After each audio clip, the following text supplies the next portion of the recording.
લોકસભા ચૂંટણી માટે મતદાન પૂર્ણ થયું છે। 266 ઉમેદવારોના ભાવિ ઈવીએમમાં સીલ થયા છે। હવે 4 જૂને પરિણામ પર સૌની નજર રહેશે। અત્યાર સુધીમાં સૌથી વધુ મતદાન વલસાડમાં નોંધાયું છે। વલસાડમાં 73% મતદાન થયું છે, તો ભાવનગરમાં સૌથી ઓછું મતદાન થયું છે। ભાવનગરમાં 49.06% મતદાન થયું છે। અમદાવાદ પશ્ચિમમાં 55% મતદાન થયું છે।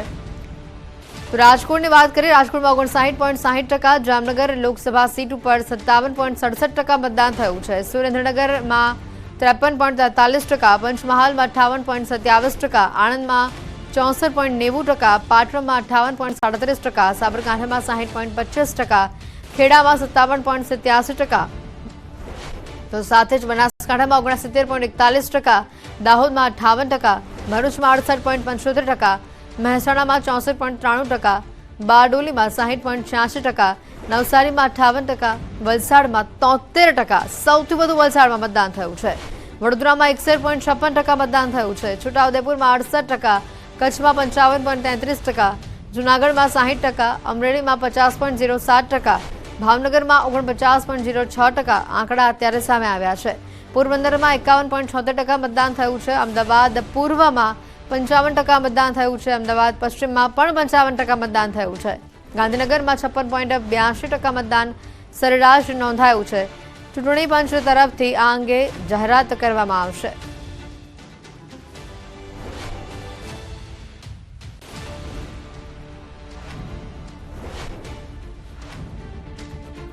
તો રાજકોટમાં સ્ટ્રોંગ રૂમની બહાર ચુસ્ત બંદોબસ્ત ગોઠવવામાં આવ્યો છે। શહેરની કણકોટ ખાતે આવેલી એન્જિનિયરિંગ કોલેજમાં સ્ટ્રોંગ રૂમ બનાવાયો છે। પેરામિલિટરી ફોર્સ દ્વારા સઘન સુરક્ષા કરવામાં આવી છે। સીસીટીવી કેમેરા અને પોલીસનો પણ 24 કલાક બંદોબસ્ત છે। મોડી રાત્રે ઈવીએમ, વીવીપેટ મશીન સહિતની સામગ્રી સ્ટ્રોંગ રૂમ ખાતે પહોંચી હતી। આજે વહેલી સવાર સુધી સીલ મારવાની કામગીરી કરાઈ હતી। 2036 મતદાન મથકો પર મંગળવારે ચૂંટણી યોજાઈ હતી। ઈવીએમ અને વીવીપેટ મશીન સહિતની ચૂંટણી સામગ્રીઓ પહોંચી હતી। 7 જેટલા રિસીવિંગ અને ડિસ્પેચિંગ સેન્ટર પર પહોંચી છે સામગ્રી। ચુસ્ત પોલીસ બંદોબસ્તની વચ્ચે તમામ સામગ્રી સ્ટ્રોંગ રૂમ ખાતે લાવવામાં આવી હતી। કુલ 12,58,905 જેટલા મતદારોએ મતદાન કર્યું હતું।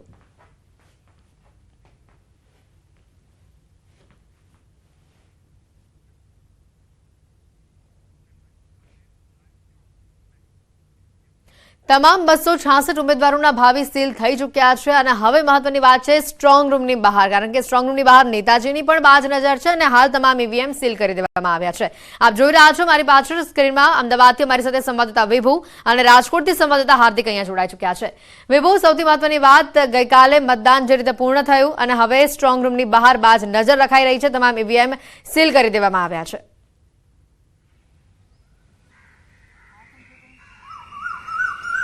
બિલકુલ હેતવી, જે રીતે અત્યારે ઈવીએમ છે સીલ કરવામાં આવ્યા છે તેના દ્રશ્યો બતાવવા માંગીશ કે અત્યારે અમદાવાદની એલડી એન્જિનિયરિંગ કોલેજ પર છીએ કે જ્યાં વિધાનસભા વાઇઝના જે બૂથના ઈવીએમ છે તેને સીલ કરવામાં આવ્યા છે। સુરક્ષા વ્યવસ્થા સઘન કરી દેવામાં આવી છે। 3 લેયર સુરક્ષા વ્યવસ્થા છે તે રાખવામાં આવી છે। ગેટ પરથી લઈ અને અંદર સુધી ચુસ્ત પોલીસ બંદોબસ્ત છે તે ગોઠવવામાં આવ્યો છે। અત્યારે પોલીસના બંદોબસ્ત વચ્ચે જે ઈવીએમ છે તેને રાખવામાં આવ્યા છે ત્યાં પણ સીલ કરી દેવામાં આવ્યું છે। તમામ જે વિન્ડો હોય છે અથવા તો અંદરનું જે ડોર હોય છે ત્યાં પણ સીલ કરી દેવામાં રહ્યું છે અને પોલીસનો 24 કલાક બંદોબસ્ત રહેશે, સાથે સીસીટીવીની નજર રહેશે। જો કે સુરક્ષા વ્યવસ્થા સાથે સાથે જે રાજકીય પાર્ટીઓ છે તેના પણ નેતાઓની નજર છે તે જે સ્ટ્રોંગ રૂમ છે તેના પર રહેશે, કારણ કે હજુ બી ઘણો સમય છે પરિણામ આવવાનો અને ત્યાં સુધી આ ઈવીએમને છે તે સીલ રાખવામાં આવશે। એટલે કે તમામ જે ઉમેદવારો છે, ગુજરાતના 266 જે ઉમેદવારો હતા તેના ભાવિ અત્યારે ઈવીએમમાં સીલ થઈ ગયા છે અને ઈવીએમ પણ સુરક્ષિત રાખવામાં આવી રહ્યા છે। બિલકુલ, આ સાથે જ અમારી જોડે રાજકોટથી પણ અમારા સંવાદદાતા હાર્દિક અહીંયા જોડાયેલા છે। હાર્દિક, રાજકોટના સ્ટ્રોંગ રૂમની બહાર કેવા પ્રકારનો માહોલ જોવા મળી રહ્યો છે?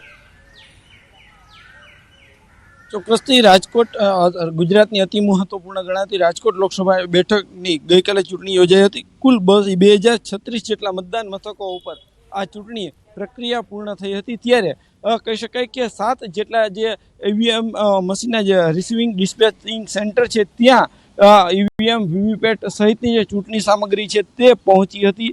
ત્યારબાદ વાત કરવામાં આવે તો જે છે આ સામગ્રી પૂર્ણ થયા બાદ હાલ આપણી સાથે અહીંયા ગુજરાત ભાજપ પ્રદેશ ઉપાધ્યક્ષ ભરતભાઈ બોગરા પણ પહોંચ્યા છે. આપણે એમની સાથે પણ વાત કરવાનો પ્રયાસ કરીશું. ભરતભાઈ, શું કહેશો? આજે તમે આવ્યા છો મુલાકાત? ચોક્કસપણે અત્યારે ઈવીએમના ગઈકાલથી મતદાન પત્યા પછી ઈવીએમ સ્ટ્રોંગ રૂમની અંદર આવી રહ્યા હતા. અત્યારે ઈવીએમના દરેક સ્ટ્રોંગ રૂમને સાથે વિધાનસભાના સ્ટ્રોંગ રૂમને, રાજકોટ લોકસભાની સાથે વિધાનસભાના સ્ટ્રોંગ રૂમને સીલ મારવા માટેની કાર્યવાહી વહેલી સવારથી ચાલતી હતી. ભારતીય જનતા પાર્ટીના ઉમેદવારના એજન્ટ તરીકે, પંચમાં સાક્ષી તરીકે ઈવીએમ સીલ માટેની કાર્યવાહીમાં જોડાણ હતો. એકદમ પારદર્શકતાથી કામ થઈ રહ્યું છે. હું ચૂંટણી પંચને, કલેક્ટરની ટીમને અને આખા વહીવટીતંત્રને પણ અભિનંદન આપીશ કે શાંતિપૂર્ણ રીતે અને એક જેને કહેવાય પારદર્શકતાથી કામ કરી રહી છે. આ હતા જે ગુજરાત ભાજપ ઉપાધ્યક્ષ અને રાજકોટ લોકસભા બેઠકના જે ઉમેદવાર છે તેના પંચ હતા.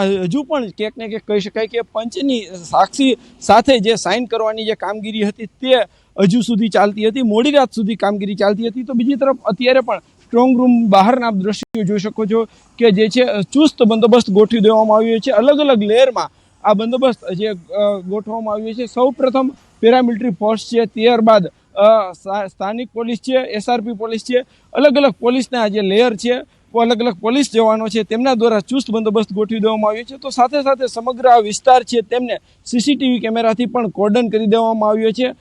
વાત કરવામાં આવે તો ગઈકાલે મોડી રાત્રે જે ઈવીએમ વીવીપેટ સહિતના જે મશીનો છે તે સ્ટ્રોંગ રૂમ ખાતે પહોંચ્યા હતા અને વહેલી સવાર સુધી સીલિંગ મારવાની કામગીરી હાથ ધરવામાં આવી હતી. હજુ સુધી પણ ક્યાંક ને ક્યાંક કામગીરી ચાલી રહી છે. હજુ પણ અનેક અધિકારીઓ છે તે અંદર છે.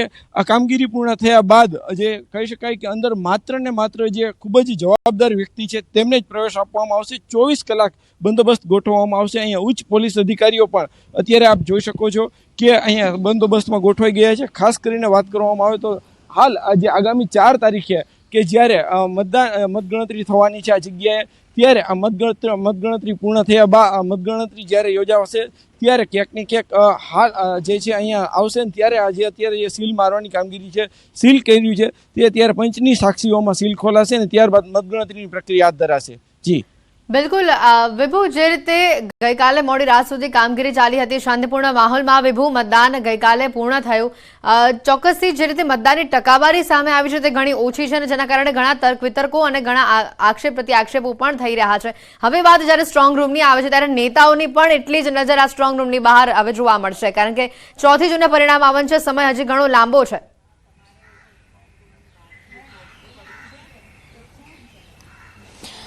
બિલકુલ, કારણ કે જે રીતે ટકાવારી ખૂબ ઓછી જોવા મળી રહી છે, એટલે કે 2019 કરતા આ વખતની જે ટકાવારી છે તે ઘણી ઓછી રહી છે. કારણ એક તો એ પણ છે કે કાળઝાળ ગરમી હતી અને બીજું કારણ એ પણ છે કે જે જ્ઞાતિય સમીકરણ હોય છે, કે વિવાદિત મુદ્દાઓ હતા તેને લઈને પણ ટકાવારી ઓછી થઈ હોય તેવું માની શકે છે. પરંતુ હવે એ જે મુદ્દો છે તેના ઉપર તો રાજકીય પક્ષો પણ જે આત્મમંથન છે તે કરશે. પરંતુ અત્યારે જે ઈવીએમ છે તે સીલ કરી દેવામાં આવ્યા છે. તમામ ઉમેદવારો છે તેનો ભાવિનો ફેસલો છે 4 તારીખે થશે, પરંતુ 4 તારીખ સુધી ખૂબ લાંબો સમય છે અને લાંબો સમય સુધી આ જે સ્ટ્રોંગ રૂમ છે તેમાં ઈવીએમ સીલ રહેશે. આપ દ્રશ્યો જોઈ શકો છો કે જે રીતે સુરક્ષા વ્યવસ્થા કરવામાં આવી છે, કારણ કે જ્યારે રિઝલ્ટ આવે છે ત્યારે ઈવીએમ ઉપર દોષનો ટોપલો ઢોળાતો હોય છે અને એને લઈને જ અત્યારે આપ પણ જોઈ શકો છો કે જે રીતે સુરક્ષા વ્યવસ્થા વચ્ચે રાખવામાં આવતા હોય છે, એટલે કે ઈવીએમમાં કોઈ પણ પ્રકારની સતીઓ ઊભી ના થાય, કોઈ કારણ ન બને તે માટે સીલ કરી દેવામાં આવે છે. સીલની પ્રક્રિયા પણ મોડી રાત સુધી ચાલી હતી. જે પણ વિધાનસભા વાઇઝ બૂથો હતા એ વિધાનસભા વાઇઝ બૂથો ઉપર તેના સ્ટ્રોંગ રૂમ બનાવવામાં આવ્યા છે અને એ સ્ટ્રોંગ રૂમમાં ઈવીએમને સીલ કરી દેવામાં આવ્યા છે. અંદર જે રીતે સુરક્ષા વ્યવસ્થા સતત રાખવામાં આવશે, 24 કલાક બંદોબસ્ત છે તે રાખવામાં આવશે અને સીસીટીવી પણ ચારે તરફ છે તે રાખવામાં આવ્યા છે. એન્ટરથી લઈ અને જે સ્ટ્રોંગ રૂમ અંદર તરફનો છે ત્યાં સુધી તમામ વ્યવસ્થા છે તે કરી દેવામાં આવી છે. બહારથી પણ આપ દ્રશ્યો જોઈ શકો છો કે જે વિન્ડો છે આગળ, આ રૂમ નહીં પરંતુ આગળના જે રૂમ છે તેમાં સ્ટ્રોંગ રૂમ બનાવવામાં આવ્યો છે. બહારથી પણ જે સીલ કરી દેવામાં આવ્યું છે કે કોઈ પણ પ્રકારનો જે પ્રક્રિયામાં ખલેલ ન પહોંચે તે માટે આ સ્ટ્રોંગ રૂમમાં ઈવીએમ ખૂબ જ સુરક્ષિત રાખવામાં આવતા હોય છે. લાંબો સમય છે એટલે લાંબો સમય સુધી પણ રાત દિવસ 24 કલાક આ બંદોબસ્ત વચ્ચે ઈવીએમને સીલ રાખવામાં આવશે. સાથે સાથે જ રાજકીય પક્ષો છે તેના એજન્ટોની પણ આટાફેરાઓ છે તે વધી જશે, કારણ કે ઈવીએમ જ્યારે સીલ હોય છે ત્યારે તેમની પણ જે પ્રક્રિયા હોય છે કે તેઓ પણ સતત નજર રાખતા હોય છે. કોઈ પણ પ્રકારની ખામીઓ સર્જાય દેખાય તો તેઓ પણ ફરિયાદ કરતા હોય છે. પરંતુ અત્યારે જે ઈવીએમ સીલ કરવામાં આવ્યા છે એટલે કે અમદાવાદની ગુજરાત કોલેજ છે અને સાથે સાથે જ અમદાવાદની એલડી એન્જિનિયરિંગ કોલેજ છે કે જ્યાં ઈવીએમ બે જગ્યા ઉપર તમામ જે બૂથના ઈવીએમઓ છે તે સીલ કરી દેવામાં આવ્યા છે. બિલકુલ હાર્દિક, આ તરફ રાજકોટમાં પણ જે રસાકસી જોવા મળી હતી, રાજકોટના પણ જે સમીકરણો સામે આવ્યા હતા છેલ્લે અને રાજકોટની મતદાનની ટકાવારી અને હવે સ્ટ્રોંગ રૂમની બહાર બાજ નજર, કોઈ પણ પ્રકારની ગેરરીતિ ન થાય તેના માટે આ ઘણા બધા પરિબળો આ વખતે રાજકોટમાં જે રીતે અસર કરી રહ્યા છે. સ્ટ્રોંગ રૂમની બહાર કેવા પ્રકારની પોલીસ સુરક્ષા વ્યવસ્થા પણ એક તરફ જોવા મળી રહી છે. તો જે રીતે આપને બતાવી દે, ખાસ કરીને ગઈકાલે જે રીતે શાંતિપૂર્ણ માહોલમાં સમગ્ર રાજ્યમાં મતદાનની પ્રક્રિયા પૂર્ણ થઈ છે. રાજકોટની સીટ ઘણી મહત્વની હતી. રાજકોટમાં મતદાનની જે ટકાવારી હતી એ ઘણી મહત્વની હતી. એક તરફ જે રાજકોટનો માહોલ ઉભો થયો હતો મતદાન પહેલા અને ગઈકાલે ગરમીમાં જે મતદાનની આ ટકાવારી સામે આવી અને હવે મોડી રાત સુધી ચાલેલી આ કામગીરી દરમિયાન જે હવે સ્ટ્રોંગ રૂમ બનાવવામાં આવ્યા છે અલગ અલગ વિસ્તારોમાં. રાજકોટથી આપને દ્રશ્યો બતાવ્યા થોડા સમય પહેલા. સ્ટ્રોંગ રૂમ બનાવવામાં આવ્યો છે. તમામ ઉચ્ચ પોલીસ અધિકારીઓ સ્ટ્રોંગ રૂમમાં તેઓને ફરજ પર તૈનાત કરવામાં આવ્યા છે. કોઈ પણ પ્રકારની ગેરરીતિ ન થાય તેના માટેની પણ ખાસ ચોકસાઈ રાખવામાં આવી રહી છે. હાલ તમામ રાજ્યના 266 ઉમેદવારોના ભાવિ ઈવીએમમાં સીલ છે. સ્ટ્રોંગ રૂમની બહારથી હાર્દિક અમારી સાથે સંવાદદાતા રાજકોટથી અહીંયા જોડાઈ ચૂક્યા છે. હાર્દિક, કેવો માહોલ છે ખાસ કરીને રાજકોટમાં સ્ટ્રોંગ રૂમની બહાર અને ગઈકાલે જે મતદાનની ટકાવારી સામે આવી અને હવે આજથી જે આ પ્રક્રિયા ચાલુ થશે 4 જૂન સુધી, તેને લઈને વધુ વિગત શું છે? ચોક્કસથી હેતવી, રાજકોટ જે સ્ટ્રોંગ રૂમ છે ત્યાંના આપણે હું સૌપ્રથમ દ્રશ્યો બતાવવા માંગીશ કે અહીંયા અત્યારે હજુ પણ ક્યાંક ને ક્યાંક કામગીરી ચાલી રહી છે. હાલ જે રીતના વાત કરવામાં આવે તો રાજકોટ ખાતે આવેલું આ જે સ્ટ્રોંગ રૂમ છે ત્યાંના આ દ્રશ્યો છે. અહીંયા હજુ પણ ક્યાંક ને ક્યાંક કામગીરી ચાલુ છે. હજુ પણ અધિકારીઓ છે તે અહીંથી જઈ રહ્યા છે. ગઈકાલે અલગ 7 જેટલા રિસીવિંગ ડિસ્પેચિંગ સેન્ટર હતા ત્યાંથી ઈવીએમ વીવીપેટ સહિતની જે ચૂંટણી સામગ્રી હતી તે સ્ટ્રોંગ રૂમ ખાતે લાવવામાં આવી હતી. મોડી રાત્રે અહીંયા જે ચૂંટણી સામગ્રી પહોંચ્યા બાદ આજે વહેલી સવાર સુધી જે સીલિંગની કામગીરી હાથ ધરાઈ હતી. અત્યારે અહીંયા ચુસ્ત બંદોબસ્ત પણ ગોઠવી દેવામાં આવ્યો છે. ખાસ કરીને વાત કરવામાં આવે તો અંદરની તરફ પેરામિલિટરી ફોર્સ છે, ત્યારબાદ સ્થાનિક પોલીસ, ત્યારબાદ એસઆરપીએમ અલગ લેયરમાં અહીંયા ચુસ્ત સુરક્ષા વ્યવસ્થા પણ ગોઠવવામાં આવી છે. ખાસ કરીને વાત કરવામાં આવે તો સમગ્ર વિસ્તાર છે તેને સીસીટીવી કેમેરાથી પણ કોર્ડન કરી લેવામાં આવ્યું છે. હવે જે છે મતગણતરી તે આગામી 4 તારીખે યોજાવાની છે. હવેનો જે સમય છે તે ક્યાંક વધુ સમય છે, ત્યારે આ સમય દરમિયાન કોઈ અનિચ્છનીય બનાવ ન બને એટલા માટે તંત્ર જે છે અત્યારે ચુસ્ત સુરક્ષા વ્યવસ્થા ગોઠવી દેવામાં આવી છે. આપ દ્રશ્યોમાં પણ જોઈ શકો છો કે હજુ પણ અધિકારીઓ છે તે ક્યાંક ને ક્યાંક બહાર નીકળી રહ્યા છે.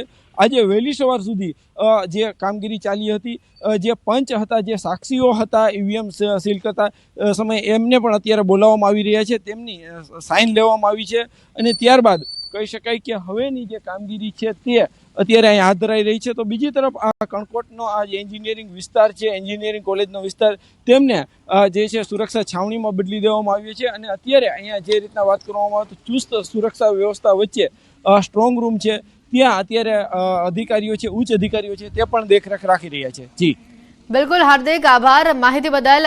અમારી સાથે સંવાદદાતા અમદાવાદથી વિભુ પણ જોડાયેલા હતા. વિભુ, આપ અમારી સાથે જોડાયેલા રહેજો. વધુ અપડેટ્સ અને માહિતી આપના પાસેથી મેળવતા રહીશું.